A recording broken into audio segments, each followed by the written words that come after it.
Nuwun, Pak De. Hmm. Ya Andre, nggih. Nggih. Mari Mas Andre. Lagi sibuk mboten, Pak De? Ya kalau pagi-pagi gini karo duduk-duduk ngeteh sambil lihat kanan kiri rumah ada ikan gitu Andre. Ada apa Dek Andre ini? Ini Pak De, kan saya itu tadi udah dari rumah Mbah Nggih. ngobrolin tentang biasalah minum-minuman teh celup. Oh nggih. Nah kan Mbah Nggih. Kakon sering minum teh juga. Nah, Pak De, Nggih. mengenai teh celup niki Pak De. Pak De itu sedikit familiar atau bagaimana Pak De tentang teh celup ini Pak De? Celup nggih. Ya, akhir-akhir ini agak familiar. Karena masalahnya ibunya itu kan kalau pagi-pagi suka buru-buru mau beraktivitas itu kadang-kadang dibuatin teh celup. Tapi saya tanya, Bu, tehnya kok nggak ada bulir-bulirnya, kok rasanya beda, ini kok agak harum gitu aja. Ya kadang-kadang tapi belum familiar karena Pak D termasuk orang yang dari orang tua itu minumnya teh ya teh waktu itu teh yang tubruk itu yang teh dulu zaman dulu oke itu aja Teh tubruk, Pak belum De. familiar sih belum kategorinya. Oh iya iya. Teh tubruk itu Pak De sebelumnya mengenal teh cap botol yang celup ini merek apa Pak De? Kalau dulu orang tua itu minumnya teh pendawa, ikut pendawa. Tapi waktu itu masih kecil, masih sekali-kali teman. Setelah berkeluarga, sudah punya aktivitas yang rutin di keluarga itu, ibunya itu kalau bikin akhir-akhir ini pakai teh botol kalau nggak salah itu teh botol dan Oh, iya. tapi yang tubruk Pak De ya? Ya tapi dibuat tubruk karena iya anjir, iya.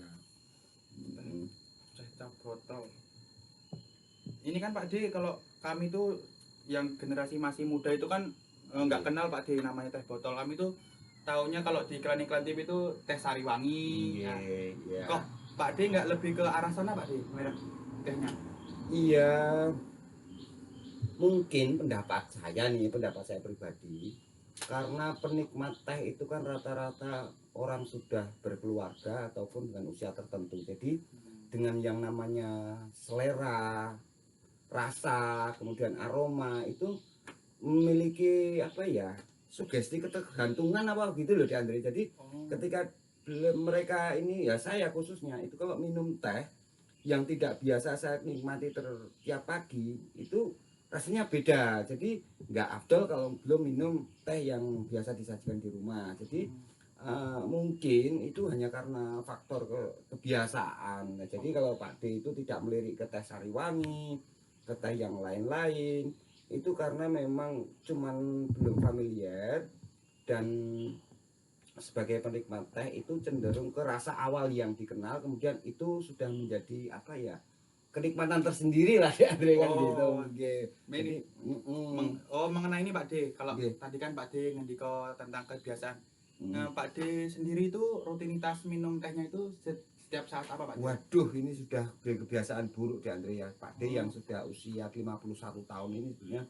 Ya kadang Mas Ari itu sering bilang, Bapak minum tehnya yang manis-manis dikurangin, kalau unjuk teh saja kan gitu ya, jangan Tanpa terlalu gula. manis ya. Oh. Tidak terlalu manis, andai kata pun mau menggunakan, kalau satu hari itu pagi pasti itu satu gelas yang gede itu di Andre ya. Kalau enggak gede itu buat secangkir segini.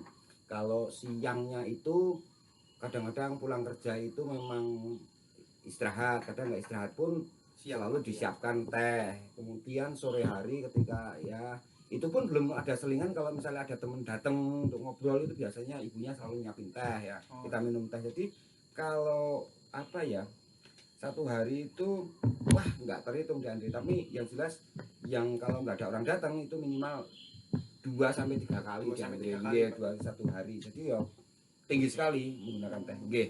Dalam rasanya manis Pak De ya, menggunakan gula yang tinggi. Gula yang wah kalau belum manis namanya masih kurang Pak De masih ya. kurang, nggih, seperti itu. Nah ini Pak De kalau pagi hari kan pastinya udah pasti minumnya tehnya anget Pak De. Nggih. Nah kalau udah panas terik atau lagi selesai beraktivitas di kebun atau di mana Pak De, pernah nggak Pak De minum teh ini ditambahkan pakai es batu Pak De biar dingin? Wah itulah De Andre, ketika sudah menjadi kebiasaan tuh teh hangat ya teh hangat De Andre. Ya kadang-kadang saja kalau misalnya di tempat orang lain atau di mana itu dibuatin teh manis gitu, tapi dulu waktu muda seneng banget Es waktu batu iya pakai es. namanya dulu kalau ke warung kita, Bu es teh manis kan begitu. Wah itu Iya. sudah luar biasa. Oh, Tapi akhir-akhir ini ketika kondisi kesehatan kita juga sudah sudah menurun. ya menurun, jadi lebih baik ya saya tidak mengkonsumsi es. Tujuannya sih satu, karena bukan tujuannya, alasannya sih satu, karena kalau habis minum teh manis itu biasanya kalau nggak pusing selera makan hilang deh Andre gitu Oh. nggih gitu. Jadi tetap, tapi tetap pada dasarnya itu karena kemareman tadi, apa ya namanya, kepuasan untuk minum teh itu cenderung ke teh panas atau hangat minimal kan Hangat. begitu nggih nggih Berarti nggih Pak D kalau misalnya kalau kerja itu kan panas terik itu Pak D. nggih. Apa kalau misalnya minum teh yang hangat itu enggak malah tambah panas badannya Pak D? Iya jadinya ya iya, tapi ya itu tadi kembali kepada kepuasan, kepuasan yang tidak, sebenarnya alasannya itu juga nggak jelas, tapi ya alasannya itu memang nggak marem kalau nggak puas kalau nggak minum teh hangat atau panas tadi. Jadi kalau dapat dingin ya mungkin karena tidak membiasakan diri dingin. Kalau di kebun kan susah atau Susah. di Andre ya susah mengupayakan es teh manis itu, es itu juga susah. Terus kemudian juga ribet juga sih ya, terus akhirnya ya sudah. Dan tetapi tetap alasan mutlaknya karena biasa tadi Kebiasaan. Andre nggih kalau panas ya marem gitu nggih. Dari kebiasaan ini Pak D, kita Iya. berbicara kebiasaan itu Pak D, kira-kira udah memulai rutinitas meminum teh ini dari umur berapa Pak D? Ya semenjak keluarga umur 25 tahun ya. 20 tahun waktu itu masih jarang-jarang, sekali dua kali satu hari cukup sekali. Oh. Cuman Oh. kalau setelah umur 45 ya, 45 itu kalau nggak minum teh pagi itu rasanya apa ya? Rasanya itu ada sesuatu yang kurang gitu loh, De Andre. Iya, Oh. satu yang kurang. Ya itu aja sih. Nggih, Berarti nggih. dari umur dua, oh ya Iya. sudah berkeluarga nih Ya, Pak D ya? ya udah berkeluarga ada yang menyiapkan kan tentu Iya, saja. iya. Kalau dulu masih muda-muda karena dibuatin orang, kita bertamu atau ketemu siapa itu dibuatin. Kalau kalau ke warung beli teh itu dulu cuman ya itu tadi beli es teh manis kan begitu. Iya, iya. Wah, ya seperti itu Dan. Tapi setelah umur 45 ke sini ya kita saya punya kebiasaan minum teh di pagi hari untuk teman ngobrol lah Oh, di iya, pagi-pagi seperti itu. Nggih. Berarti Pak D awal mula minum teh itu Pak D sebelum mempunyai kayak satu merek yang seperti tadi, Nggih. itu Pak D mulai melihat tertarik sama teh itu dari segi harganya atau dari segi bagaimananya Pak D? Nggih. Saya tidak tahu ya Di Andre, tapi tadi kembali seperti yang di awal saya sampaikan tadi, bahwa orang Jawa itu, orang penikmat teh itu rata-rata usianya sudah umur lah ya gitu. Jadi mereka itu punya taste, rasa yang yang biasa mereka lakukan seperti itu. Pertimbangan harga, kemudian mudah didapat itu mungkin iya, cuman cenderung ke mudah didapat dan itu menjadi seleranya gitu loh, seleranya. Di samping mudah didapat juga seleranya. Kadang orang berhenti mengkonsumsi sesuatu barang itu karena memang susah didapat dan mahal harganya. Mahal harganya. Nah, Iya. bisa mudah didapat, kalau mudah didapat, kalau mahal harganya masih dibeli. Cuman kalau sudah mahal, susah didapat, mereka mungkin secara berangsur akan berpindah. Iya. Mungkin satu pola pikir seperti ini ya, ini menurut saya. Ya di situ berarti ada peluang sebenarnya buat teman-teman ya. Ada peluang. Peluang pengembangan produk Pak D? Iya, Oh. seperti itu. Jadi gini loh, contoh kasus seperti ini. Ketika ibu saya dulu pengguna teh botol kan, sudah 10 tahun ini teh botol ya. Mohon maaf nyebutkan merek karena maksudnya ya teh botol. Iya, nggak apa-apa, Pak. Ya. Itu dengan tubruk, sudah tubruk. Iya, iya. Tapi kalau ibu pas sibuk atau mungkin pas ada tamu, itu ibu supaya tidak harus menyaring tehnya, kan tidak setiap orang senang teh tubruk. Iya. Disaring, kemudian saya tinggal terima sudah bersih gini. Saya coba minum. Rasanya masih sama karena yang dibuat memang masih teh tubruk yang dari merek tadi saya sebutkan ya. Seling beberapa waktu ibunya punya inovasi. Loh, kaget ketika masuk ke warung itu kok ada teh celup yang mereknya itu juga, botol juga, tapi kemasannya dibuat sama seperti teh celup tadi. Oh, sama yang yang menggunakan kantong ya, salurannya, Pak? sama.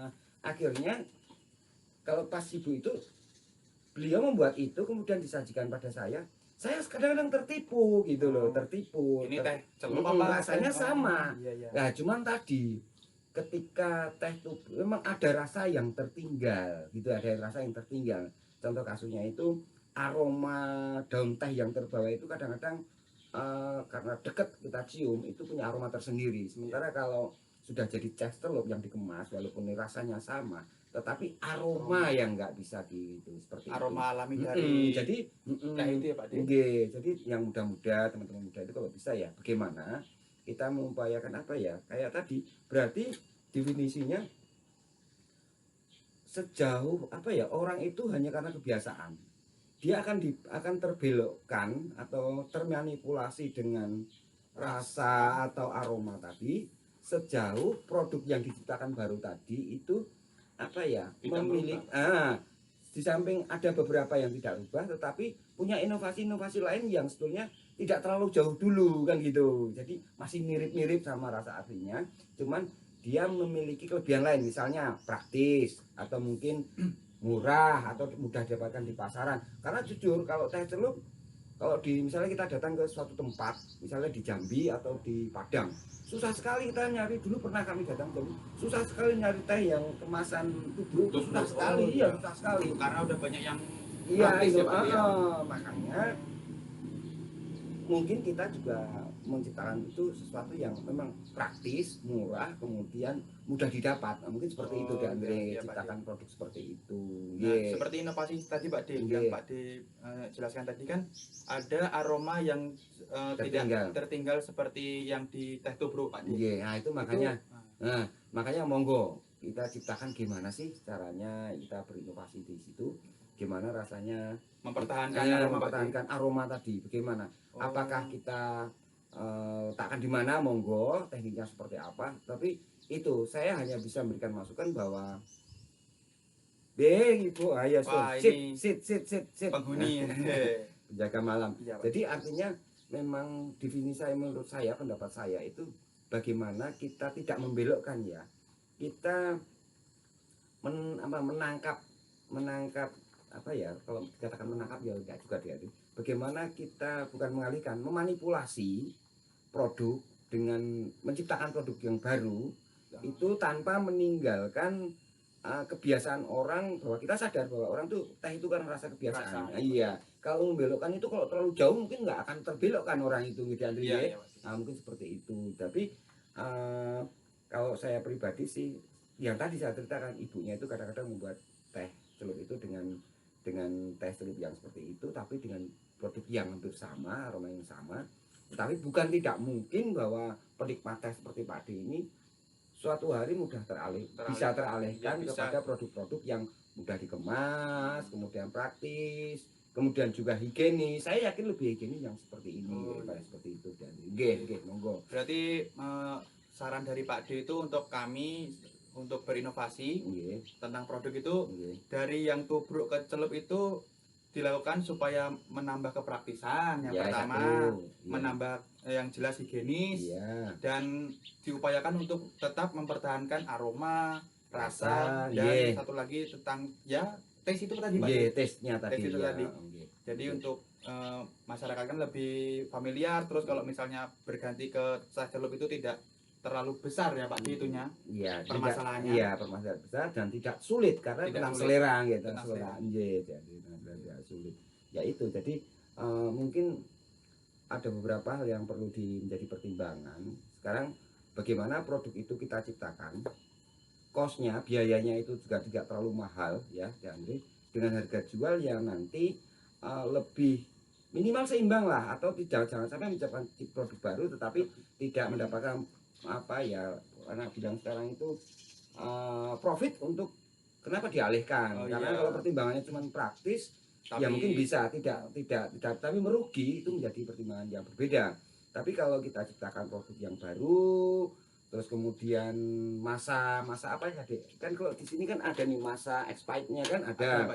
Kalau yang dikemas iya lebih panjang, akhirnya kita bisa menciptakan produk yang lebih aman. Kemudian kalau teh yang tubruk tadi memang karena kita sadari kita sudah mulai kesulitan mendapatkan di kota-kota tertentu atau di tempat-tempat tertentu di Andre seperti itu, maka di Andre punya kesempatan untuk seperti itu bukan tidak mungkin tentang teh saja, tapi mungkin tentang Es krim, mungkin bisa seperti itu, produk-produk produk-produk kopi. yang lain, atau mungkin salah pengemasannya gimana dan sebagainya dan sebagainya. Mungkin seperti itu, hanya bagaimana kita mengubah suatu produk ke produk yang baru tanpa meninggalkan beberapa aspek yang dibawa oleh produk aslinya, dengan keuntungan dia lebih kosnya lebih rendah, kemungkinan ya, kemungkinan lebih praktis dan bisa dipasarkan di mana saja. Karena kalau di Andre mungkin jual teh tubruk di Padang mungkin nggak laku karena penggemarnya nggak ada. Ya, Nah, Pak De. seperti Susah Pak itu. De di sana. Nggih. Nah, seperti itu. Nggih, gitu gitu. Itu Nggih. sangat bagus sekali saran saking Pak D. Nggih. Ternyata inovasi itu beraneka ragam ya Pak D ya. Beragam cara. Nggak bisa Nggih. salah-salahan cuman pengen praktis aja terus nggak diperhatikan Aspek aromanya, lain ya. nggak diperhatikan dari kadang-kadang juga Pak D ada juga teh yang berubah kok nggak terlalu pekat warnanya itu kan Iya, kadang mengurangi dari warna ketertarikan juga. visual Pak D. Nggih, nggih, nggih, nggih. Seperti Hmm. itu. Nggih, nggih. Ya, Iya. Pak D, mungkin sekian perbincangan tentang teh. Nggih. Dulu, Pak D. Ah, Iya, itu tiap iya. pagi minum teh. Mudah-mudahan apa ya, anak-anak muda sekarang pandai melihat peluang, kemudian dari produk yang kita menciptakan produk tapi supaya bagaimana bisa diterima oleh konsumen dengan tidak terlalu mengalami kesulitan yang besar dan tidak menimbulkan pembiayaan yang besar. Mungkin seperti itu Dek Andre nggih. Nggih, Pak D. Diminum Dek Andre. Ya, Pak D, terima kasih Pak D. Baiklah, sekianlah perbincangan hangat kami dengan Pak D. Pak D merupakan emasnya orang tua saya dari bapak saya. Ya, terima kasih atas perhatiannya dan saya ucapkan terima kasih. Selamat siang.